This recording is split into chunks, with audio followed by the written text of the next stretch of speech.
Поранешни функционери од владата на СДСМ се вклучени во истрагата за пренос на марихуаната од Македонија во Србија. Изјави денеска претседателот на владата, Христијан Мицкоски. Тој додаде дека во интерес на истрагата не може да даде повеќе информации.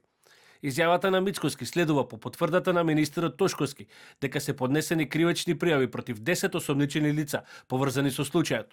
Во интерес на истрагата јас не би одел чекор понапред, може би министерството може да сподели некој детал, тоа што имав да го кажам поврзано со овој случај го кажав. Има функционери, но од претходната влада има фирма која што е сопственик на поранешен претседател на СДСМ во Ново село, односно негов син. И така натаму, еве да не идеме повеќе во детали. Може би Министерството за внатрешни работи може повеќе да сподели. Јас се разбира дека имам одредени информации, но во интерес на истрагата во овој момент би се задржал на ова што можам да го кажам.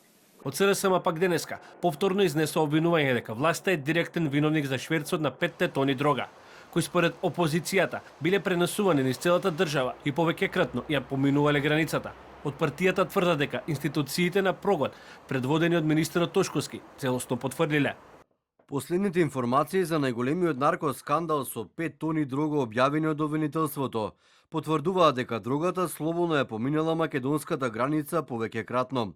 Значи дрогата не само што слободно ја преминала границата, туку се превезувала низ цела Македонија. Кој тоа го дозволил во МВР? Каде била полицијата? Каде биле 65.000 камери? Затоа ли Тошковски на телевизија вели: не е прашање како излегла дрогата од Македонија, току како влегла во Србија. Кога ќе слушнеме кој функционер дозволил дрогата да ја помине границата, најголемиот наркоскандал со 5 тони дрога води во врвот на власта на Мицкоски и истрагата тоа треба да го потврди.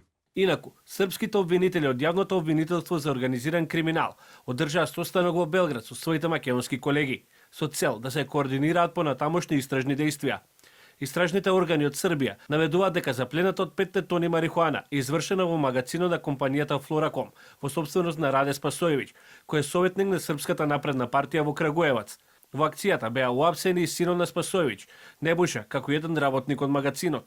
Дополнително, меѓу осумничените е Иван Драгник, ко-собственик на компанијата Алфа Фарм од Македонија.